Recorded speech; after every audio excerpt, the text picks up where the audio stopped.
Samuel Vandal, est-ce que vous en avez marre que l'opinion publique, actuellement, vous voit essentiellement comme des pollueurs, des massacreurs de la nature, et non plus comme des gens qui nourrissaient le pays? Je suis pas sûr que tous les concitoyens nous voient comme des pollueurs. On parle souvent des 2 ou 3 ou 4% qui nous tirent dessus et qui nous voient d'un mauvais œil. On oublie de parler des 90% qui ont confiance en l'agriculteur, qui ont confiance en l'agriculteur et agricultrice. Donc je pense que oui, il y en a ras-le-bol. C'est pour ça qu'on a engagé dans la profession une grande démarche pour que les agriculteurs puissent communiquer auprès de leurs voisins. Je pense que la meilleure communication qui peut se faire sur nos pratiques, sur nos méthodes, qu'elles soient en grande culture, qu'elles soient en élevage, elles doivent se faire en direct avec nos voisins. C'est par là que ça doit passer.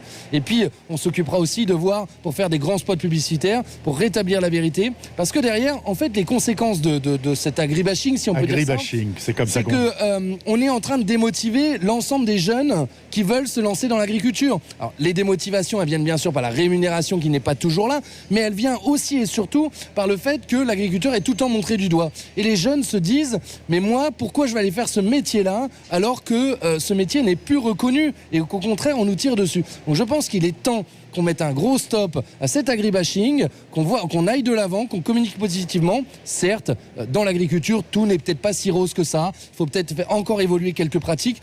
Mais en tout cas, c'est pas en nous tirant dessus qu'on va nous accompagner. Enfin, il n'empêche que les chiffres sont terribles. Pour 3 agriculteurs qui partent à la retraite, il y en a 2 qui s'installent. Donc il y a un déficit à venir terrible.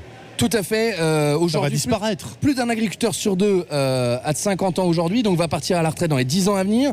C'est un vrai enjeu de demain, le renouvellement des générations. C'est pour ça qu'avec le gouvernement, on a déjà fait plusieurs propositions sur des aspects fiscaux, sur la transmission des exploitations, pour favoriser l'installation de jeunes sur nos exploitations, sur les exploitations. Et donc, il est important d'aller plus vite.